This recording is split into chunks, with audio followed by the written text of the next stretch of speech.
Welcome to Never Rewrites. I'm Isaac Askew. And I'm Jeffrey Sherman, and today we're going to discuss the pause. So in a rewrite, it typically starts off all as well. You've got a subset of the team working on the new system. They're going to build out the framework, and it will all be well. And initially the timing will always be, or the belief will always be, oh, we'll get it done so quick it won't even be a problem. But the reality is, eventually, it's going to have gone on long enough that the parts of the team that aren't working on the rewrite will keep adding new features to the existing code. And that creates more work for the team that's doing the rewrite. Drift, yeah. Right. And eventually you're going to have 6 months of work from from the new team, from the rewrite team, and it's providing no value because it's not released, it's not in production. Because again, when we talk about rewrites, and we're talking about a big bang rewrite where people use the old system one day and the next day they'll log in and it'll be the new system. And so there's no value, there's no incremental value. Nothing's work. It's all work in progress. Your customers get no value from the work until it's all done and released. Right.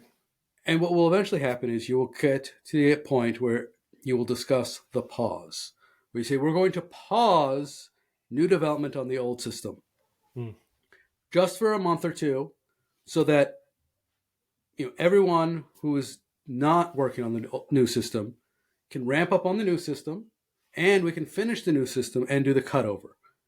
So typically it's we're just going to pause. It'll be the pause right before we do the cutover, and it's only going to be a month or two while we finish it up. Okay. And it's never a month or two.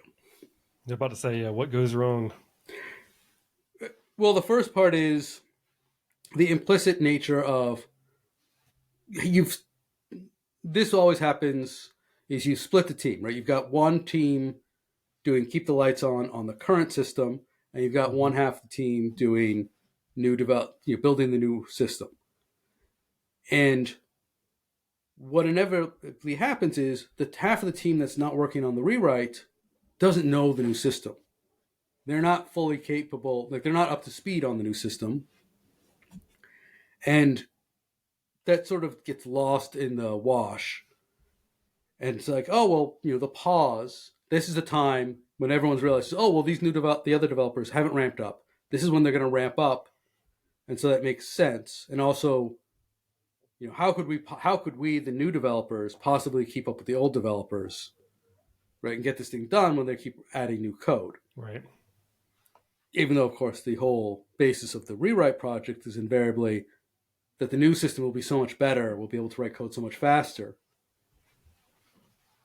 And so the pause is an inherent indictment of the entire new system in a way, because you've got the new system, which is supposedly going to make development so much easier, but you need to pause development on the old system so you can get it done and get it out.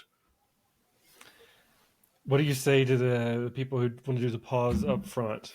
So instead of getting it, trying to constantly catch up to the team that's adding bug fixes, new work that you have to have parity with, and then stopping right before you cut over. What about people who pitch the idea before the rewrite starts? Like, oh, we're going to rewrite, but during this entire process, we can't be writing any new code while we do the rewrite. So we're not going to do any bug fixes at all, and we're just going to do one code over then. At the end of the day, I think it's the same. Well, it's more defensible, but it's equally unrealistic, and it will shorten your runway. Like the pause is the period right before the whole project goes to hell. Right. Because the pause puts pressure on the current system, because you're not going to be fixing bugs, and you're definitely not going to be releasing features. It looks like a pause on customer value, essentially. Right. It's absolutely a pause on customer value. Right.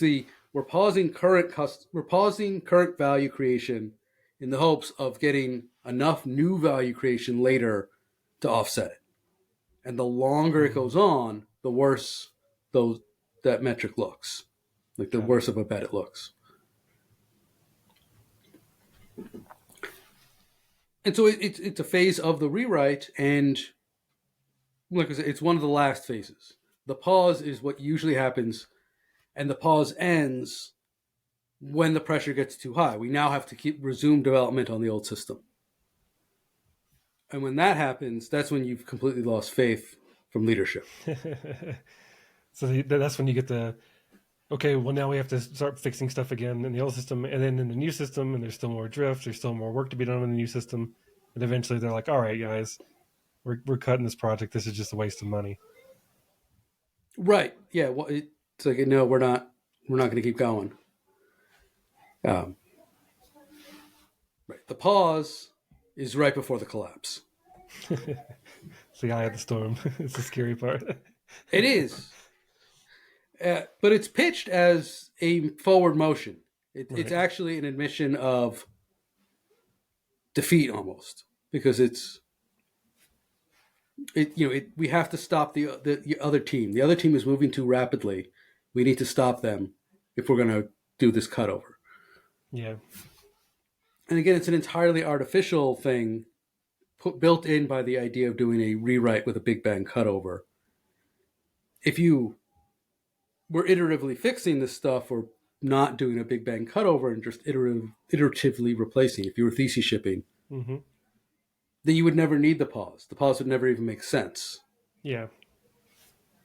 It also goes back to this, I guess, this fascination with people wanting to either keep new things under the wraps long enough to like have like a really incredible dramatic surprise, like as if like the customer will be so shocked by how cool and beautiful the new system is that they would rather have not had it for 6 months, had pieces of it for 6 months. You know, Mm-hmm. to me, there's almost insanity to the idea that we actually have one of the pages rebuilt. The UI is much better. It's much easier to understand, and it's actually ready. But it's tied to the release of this whole big thing. Instead of us giving you just that one little thing that we could ship in a small piece to deliver value, we're just going to hold it because we want to have like this really dramatic reveal.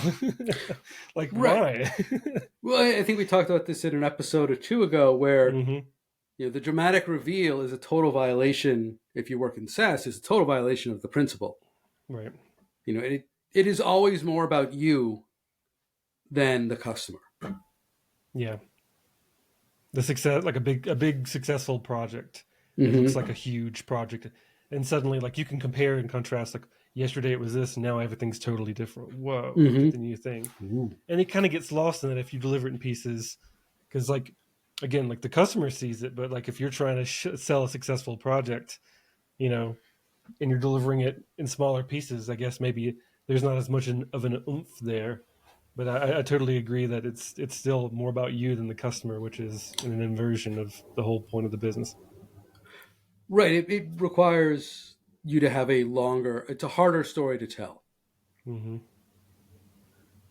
Yeah. And also, like the idea too, like I have a bug fix for you in the new system, or like the new system's going to work away that's going to help you. I'm just not going to give it to you for for another 4 months. You know, isn't that just like insanity? The pause is insanity. Yeah. Yeah. But I see it. A few months ago, or even a month ago, it's like, I wanted to say we should pause. And I was Hmm. like, oh, no, no, no, we can't. It's like, if you ever think, oh, well, we need to do this pause so we get this new system out, it's a blaring red flag that something has gone horribly, horribly wrong, which was entirely the Too late case at there. that point. Yeah. It was much too late. But I'm like, wait, I'm about to suggest the pause. I know that's wrong. Mm, Why am I doing this? I'm like, oh, right, everything's totally gone off the rails already. got it. All right. Any And other there ideas on the is a pause? conundrum. Oh, what's the conundrum? If you're in a situation where the pause seems like it makes sense, right? What do you do instead? Because we're saying the pause is the sound before the defeat. What you do is you never get that far to begin with. You roll back time. You roll back time But and don't make the mistakes in the first place. Uh, but I think what you do is you just try to get out of the pause. Like, we're not going to do the pause, yeah, and acknowledge that that sucks. Right. At that point, you just have to bear through with it and keep trying to stay ahead of the fixes in both systems. Right. It will just become expensive, Or but yeah. yeah, but if you enter the pause, it will almost certainly end. If you push for a pause, it will almost certainly end with you leaving the company. I think is a better way to frame it for developers.